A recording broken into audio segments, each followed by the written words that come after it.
काम है काकोश। Their youngsters like cockroaches, they don't get any employment. एक मीम आता है और देखते ही देखते देश में 2 करोड़ लोग जुड़ गए। 25 करोड़ की पार्टी बीजेपी के पास 90 लाख लोग। अरे ये तो एक आंदोलन में बदल रहा है और बन जाती है Cockroach Janta Party. Cockroach Janta Party, Cockroach Janta Party. Cockroach Janta Party. And it calls itself the voice of the youth. Judiciary, चुनाव आयोग, सरकार, लोगों का इनसे भरोसा टूट रहा है। बीजेपी जितने हैं ये पॉलिटिकल पार्टीज वाली, ये सब चोर है, चोर। नीट की इस परीक्षा के बार बार फ्लॉप होने से, बार बार पर्चा लीक होने से गुस्से में बदल रहा है। समाज के एक बहुत छोटे हिस्से में दुनिया की सारी दौलत इकट्ठी होती जा रही है, बाकी लोगों से सब छिन रहा है। ये बेचैनी। तो आज हमारे जो नौजवान, ये 2 करोड़ लोग जुटे हैं इसमें, ये वो हैं जिनके सामने अब स्टेबल जॉब्स नहीं।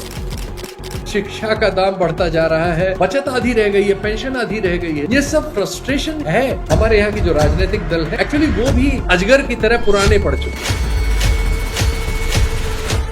समाज में अगर गुस्सा है, सोशल मीडिया उसको रिप्रेजेंट करने का एक बहुत बड़ा प्लेटफॉर्म है।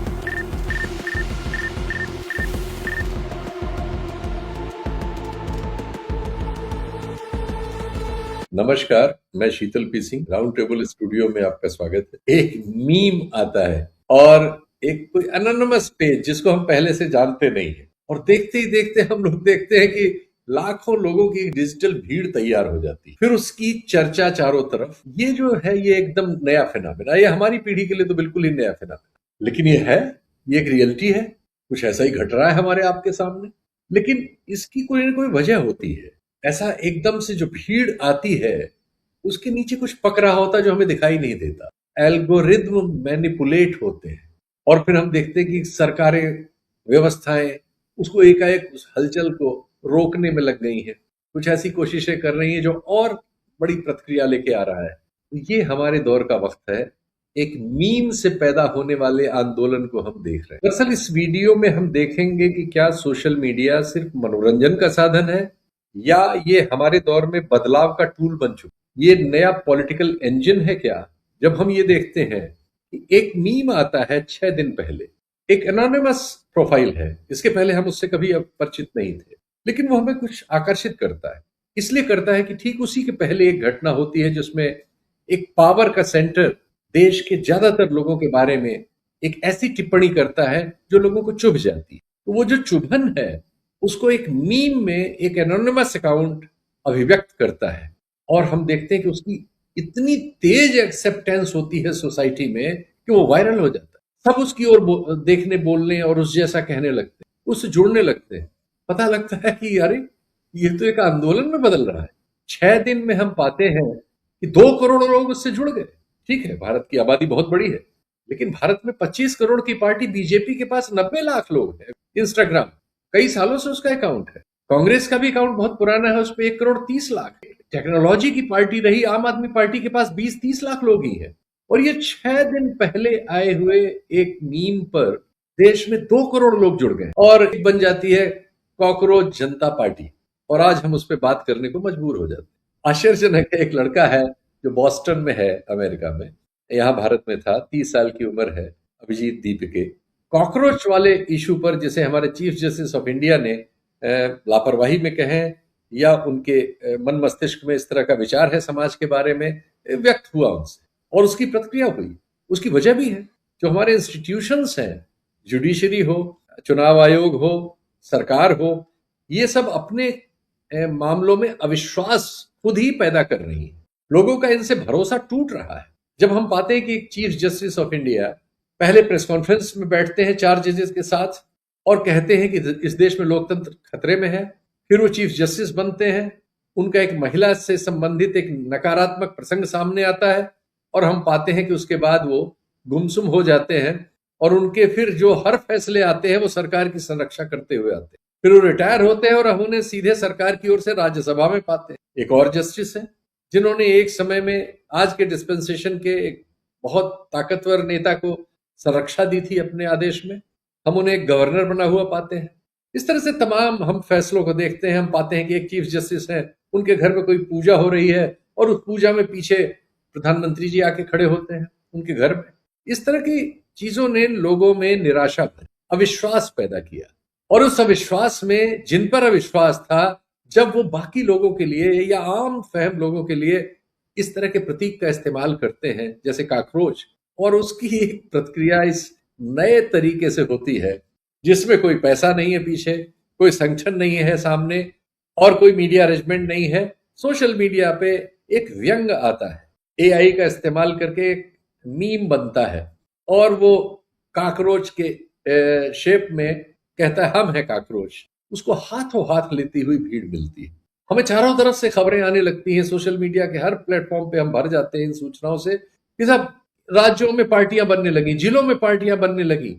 6 दिन के भीतर देश में जगह जगह इस पार्टी का ढांचा तैयार होने लगता है। और वो लड़का जो यहां से बहुत दूर 7 समंदर पार बोस्टन में बैठा हुआ है, उसको लोग बचकाना भी कह सकते हैं, लेकिन उसमें वो ध्वनि है, वो गुस्सा है जो निश्चित तौर पर हमारी उस युवा पीढ़ी के भीतर पनप रहा है, जो नीट की इस परीक्षा के फ्लॉप होने से, बार बार फ्लॉप होने से, बार बार पर्चा लीक होने से गुस्से में बदल रहा है, जो नौकरियों के समाप्त हो जाने से गुस्से में बदल रहा है, जो रोजगार के न बढ़ने से गुस्से में बदल रहा है, जो आर्थिक विसंगतियों की वजह से गरीबी आने से इस देश में पल रहा है, जिसे हम देख नहीं पा रहे थे, वो था एकाएक वो सबके सामने उपस्थित हो जाता। जब हम पाते हैं कि 2 करोड़ लोग सारी राजनीतिक पार्टियों को पछाड़ के 6 दिन में इस आंदोलन से एक सोशल मीडिया प्लेटफॉर्म पे जुड़ जाते। हम अपने आसपास के वक्त को देखें, 10, 20, 25 सालों को, तो हमने पाया कि 2000 के दशक ईस्टर्न यूरोप में, सेंट्रल एशिया में कई जगह, जॉर्जिया में गुलाब की क्रांति हुई, रोज रेवोल्यूशन कहलाया वो, यूक्रेन में ऑरेंज रेवोल्यूशन कहलाया, किर्गिस्तान में ट्यूलिप रेवोल्यूशन कहलाया। तो ये तरह तरह के प्रतीकों से हमारे सामने आया, लेकिन ये सब सोशल मीडिया के ढांचे से पैदा हुआ। इसके लिए पहले से वो सारी व्यवस्थाएं नहीं थी जो मैंने आपको बताया, लेकिन इन्होंने अपने यहां उलट पलट कर दी। हजारों लाखों लोग, जैसी जिसकी आबादी थी, उसके एक बहुत बड़ा हिस्सा हमने सड़कों पे पाया। और जो स्थापित सत्ताएं थी, उनके लिए बहुत जगह उन्हें छोड़ के सब कुछ भागना पड़ा, बहुत जगह सत्ताएं बदल गई, बहुत जगह, और बहुत तेज हुआ ये सब। अमेरिका में ब्लैक लाइव्स मैटर आंदोलन हुआ। तो ये जो आंदोलन हुए, सब में इन चीजों का बड़ा रोल है। और सरकारें जब डरती तो सबसे पहले इंटरनेट पर रोक लगाने की कोशिश करती। इन सब जगहों में जहां जहां ये सब हुआ, वहां ये भी हुआ कि साथ साथ तुरंत इन पे ब्लॉक करने की कोशिश करती है, जो कि आंधी की तरह। ये तो सेकंड्स में फैलते, इनकी मारक क्षमता बहुत विकराल है। ये पुराने किसी भी आंदोलन की तुलना में बहुत तेज और बहुत मतलब जैसा हम देख ही रहे हैं हमारे सामने है। तो आज के युग के जो मॉडर्न प्रोटेस्ट है, वो अलग रूप रंग से पैदा हो रहे हैं। और आप देखिए कि जो प्रचलित राजनीतिक दल है या प्रचलित राजनीतिक नेता है, वो इन टूल्स के बारे में ज्यादातर मामलों में हमने पाया है कि वो फेल हुए मिलते हैं हमें। वो इनका सही उपयोग नहीं कर रहे होते हैं। इनका सही उपयोग करने वाले नायक अचानक पैदा हो जाते हैं। वो अनजान होते हैं हमारे लिए, हम उन्हें जानते नहीं है। एकाएक वो दीप के बन के हमारे सामने आ जाते हैं और जगमगाने लगते हैं। हमें उनके बारे में पहले कुछ नहीं पता होता। और जो लोग हमारे चारों तरफ पहले से विद्यमान हैं, बड़ी बड़ी पार्टियां हैं जिनके पास बड़ा बड़ा बैकग्राउंड है, जिनके माता पिता बड़े बड़े पदों पर रहे हैं, साधन है जिनके पास, हम उन्हें इन सब मामलों में उनके सामने फेल पाते हैं, जो कहीं नहीं थे लेकिन अब सब जगह है। कलर्ड रिवोल्यूशंस के बाद आया Arab Spring. Tunisia, Egypt, Libya, Syria, सब देशों में एकाएक आंदोलन होने लगे। उनके बारे में कहा गया कि इसमें पश्चिमी देशों का हाथ है, क्योंकि टूल्स वही थे। इंटरनेट था, इंटरनेट पे सोशल मीडिया प्लेटफॉर्म्स थे, सोशल मीडिया प्लेटफॉर्म्स पे अचानक पैदा होने वाले नायक थे, मुद्दे थे, और उन मुद्दों पर अचानक उमड़ते लोग थे सब जगह। ये हमने नतीजे उसके देखे। हांगकांग में एक फिर बहुत जबरदस्त आंदोलन चला। ये सही है कि चीन उसको काबू में करने में एक लंबे समय के बाद सफल रहा, लेकिन वो आंदोलन सारी दुनिया में रिपोर्ट भी हुआ और उसमें बहुत बड़े हिस्से में हांगकांग के उसके प्रति समर्थन और वो प्रतिरोध शामिल रहा और बहुत सारे लोग उसमें शामिल हुए। अब यहाँ एक बात बहुत जरूरी है और साफ समझने की है। देखिए, सोशल मीडिया गुस्सा नहीं पैदा करता। समाज में अगर गुस्सा है, सोशल मीडिया उसको रिप्रेजेंट करने का एक बहुत बड़ा प्लेटफॉर्म है, बहुत मेजर प्लेटफॉर्म है। ये आज के दौर की राजनीति के लिए समझने का सबसे बड़ा अध्याय है। सोशल मीडिया माध्यम है, वजह नहीं है। वजह आर्थिक है। दुनिया में जो आर्थिक असंतुलन हो रहा है इधर, पिछले 20-30 सालों में यह भी हुआ है। एक्चुअली सोवियत संघ के ढहने के बाद जो पूंजीवादी विश्व है, जो साम्यवाद से लड़ने के लिए अपने मानवीय चेहरे को हमारे सामने रखता था, उसने उस नकाब को फाड़ दिया है। वो लूट मार पे आमादा है। समाज के एक बहुत छोटे हिस्से में दुनिया की सारी दौलत इकट्ठी होती जा रही है। देशों की सारी दौलत बहुत छोटे लोगों में इकट्ठी होती जा रही है। बाकी लोगों से सब छिन रहा है। यह बेचैनी है, और ये बेचैनी तरह तरह से जगह जगह अलग अलग रूप में हमें व्यक्त होती हुई मिल रही है। ये हमें समझना होगा। माध्यम सोशल मीडिया है, और सोशल मीडिया का जो सामर्थ्य है वो असाधारण है, और उसने पुरानी जरूरतों के बहुत सारे हिस्से को खत्म कर दिया है। या यूं कहें कि सोशल मीडिया जिन्होंने पैदा किया, उनको उसकी सफलता के लिए जिस चीज की जरूरत है, आंदोलन दरअसल उसी का उपयोग कर लेता है।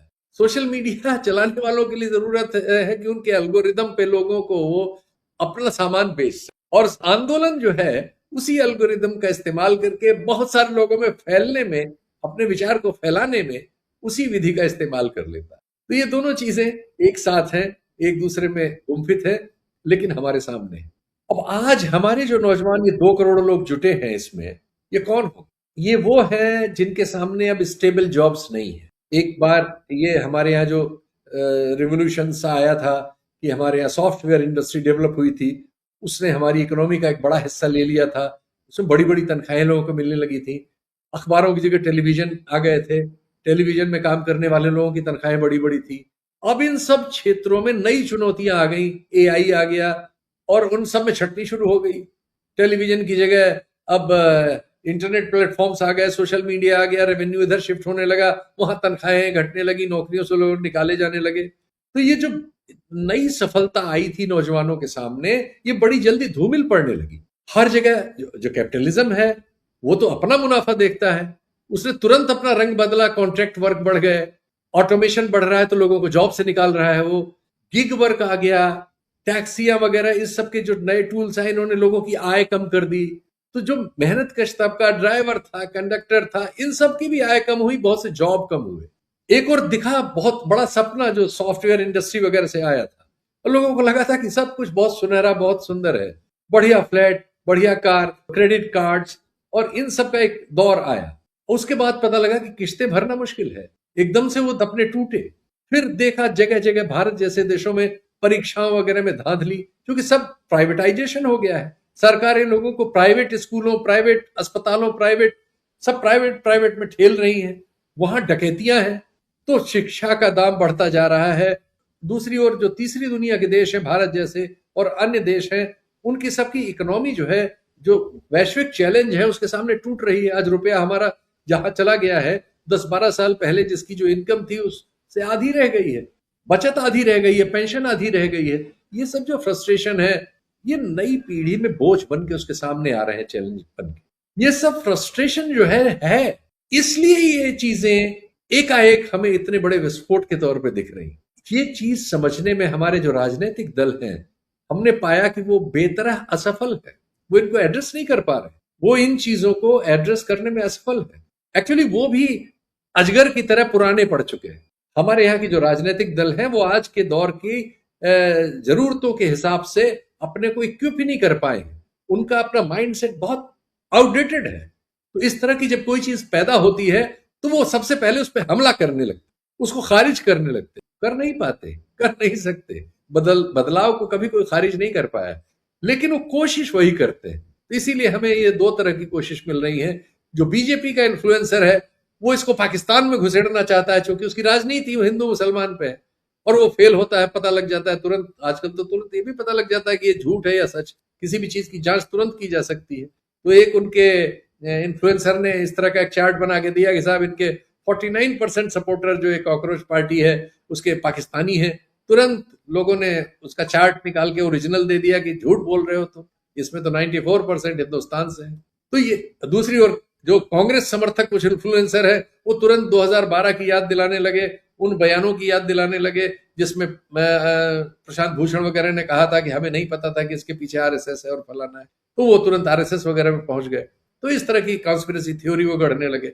लेकिन सच्चाई ये है कि जो स्थापित दल है वो ये कर नहीं पाए जो ये हो रहा है, इसलिए वो डर गए। उनका रिएक्शन एक डर का रिएक्शन। मैं नहीं कह रहा हूं कि इसके पीछे दूसरे लोग कल नहीं जुड़ जाएंगे, या स्वार्थी लोग इस आंदोलन को लेके भाग नहीं जाएंगे, या ये लड़का पता नहीं कल कहाँ का क्या निकलेगा।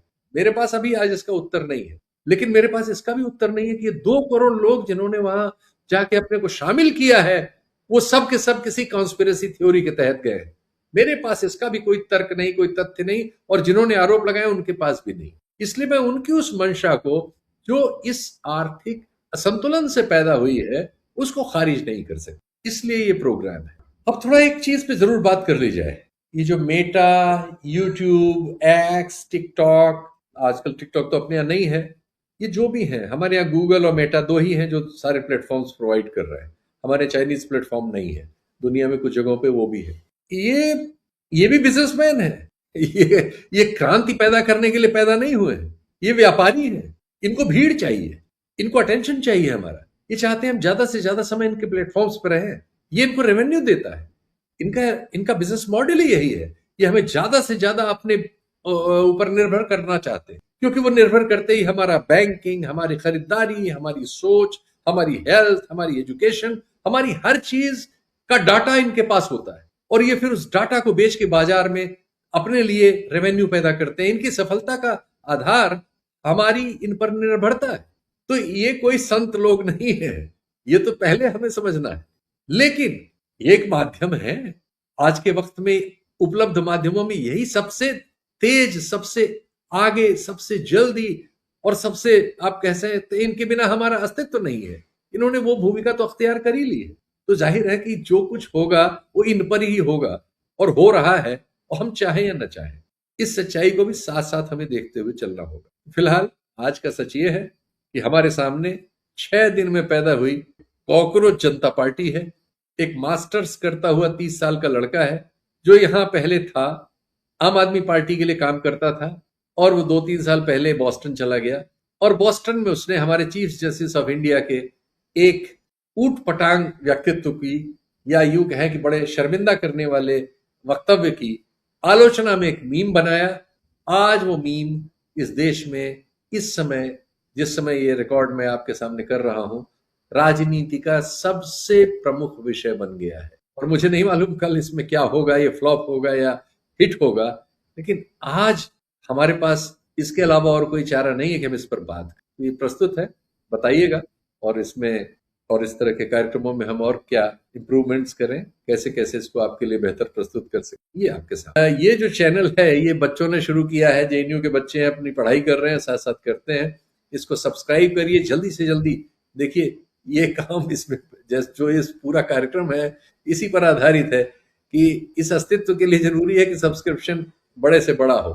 आज यह आंदोलन इतना बड़ा इसीलिए हुआ है कि एकाएक इतने लोगों ने पसंद की।